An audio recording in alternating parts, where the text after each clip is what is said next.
Hello అండి, welcome back to Priya food hub. Eggs తో ఎన్నో రకాల కాంబినేషన్స్ ఉండుంటారు కదా, కానీ మునక్కాడ ఇంకా టమాటో కాంబినేషన్ ఎప్పుడైనా ట్రై చేశారా? రైస్ లోకి అయితే అద్దిరిపోతుంది, అసలు మామూలుగా ఉండదు. మరి మీరు కూడా చేసేయాలనుకుంటే వీడియో చూసేద్దాం పదండి. ముందుగా ఎగ్స్ ని బాయిల్ చేసేసుకోవాలండి. ఇలా బాయిల్ చేసుకుని చక్కగా మనం పీల్ ఆఫ్ చేసేసుకుని పక్కన పెట్టేసుకుందాము. అలాగే 3 ఉల్లిపాయల్ని చక్కగా చిన్నగా కట్ చేసుకోవాలి. అలాగే 3 టమాటోల్ని కూడా చిన్నగా కట్ చేసేసుకుని మునక్కాడకు కూడా కట్ చేసేసుకోవాలండి. మీకు నచ్చిన సైజు లో కట్ చేసుకోండి. ఇలా పైన పొర ఉంటుంది చూసారా, మనకి పీస్ లాగా వస్తుంది. అది తీసేయాలనుకుంటే తీసేసుకోవచ్చు, కానీ నేనైతే ఉంచేసుకుంటున్నా. అలా ఉంచుకుంటేనే మంచి వాసన వస్తుంది. ప్యాన్ హీట్ చేసుకుని అందులో ఆయిల్ ఒక 3 స్పూన్ల వరకు వేసుకుని ఆవాలు జీలకర్ర వేసి చక్కగా చిట్టుపట్టుమనే వరకు వేయించుకుని ఆ తర్వాత కరివేపాకు ఇంకా ఎండుమిర్చి కూడా వేసేసి చక్కగా ఫ్రై చేసుకోవాలి.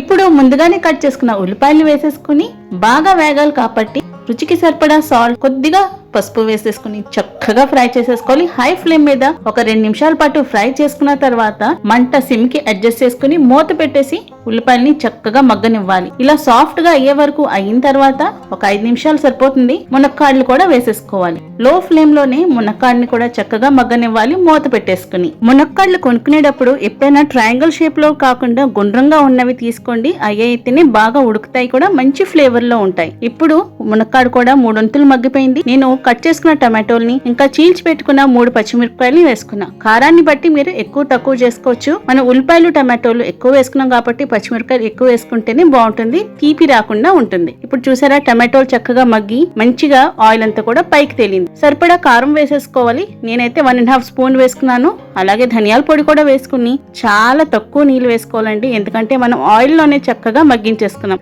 1/2 గ్లాస్ కూడా వేసుకోలేదు. చూసారా, ఈ టైంలోనే సాల్ట్ అది చెక్ చేసుకోండి. మునక్కాడికి ఉడికి బాగా పడుతుంది కాబట్టి చెక్ చేసుకుంటే మంచిది కదా. ఇప్పుడు బాయిల్ చేసుకున్న ఎగ్స్ ని వేసేసుకుందాం. ఇలా ఘాట్లు పెట్టేసుకుని జాగ్రత్తగా చూసుకోండి. నేను ఇప్పుడే జస్ట్ దాని మీద పెంకు చూసాను, అది మధ్యలో ఎప్పుడో ఎవరో అన్లక్కీ ఫెలోకి తగులుతుంది, కరక్కమని అంటుంది. చాలా చిరాగ్గా అనిపిస్తుంది కదా. ఇప్పుడు ఎగ్స్ అన్ని కూడా చక్కగా ఘాట్లు పెట్టేసుకుని వేసేసుకున్నాను. లో ఫ్లేమ్ లోనే ఆయిల్ అంతా పైకి తేలే వరకు చక్కగా ఉడికిచ్చేద్దాం. ఎగ్ ఇంకా మునక్కాడు కూడా చక్కగా ఉడికి మంచి ఫ్లేవర్ పట్టి చాలా చాలా బాగుంటుంది. ఇప్పుడు నా దగ్గర ఉల్లికాడలు ఉన్నాయి, సీజన్ కాబట్టి వేస్తున్నాను. ఇది ఆప్షనల్ అండి, మీరు కావాలంటే వేసుకోవచ్చు, లేదంటే లేదు. అలాగే కొంచెం కొత్తిమీర కూడా వేసేసుకుంటున్నాను.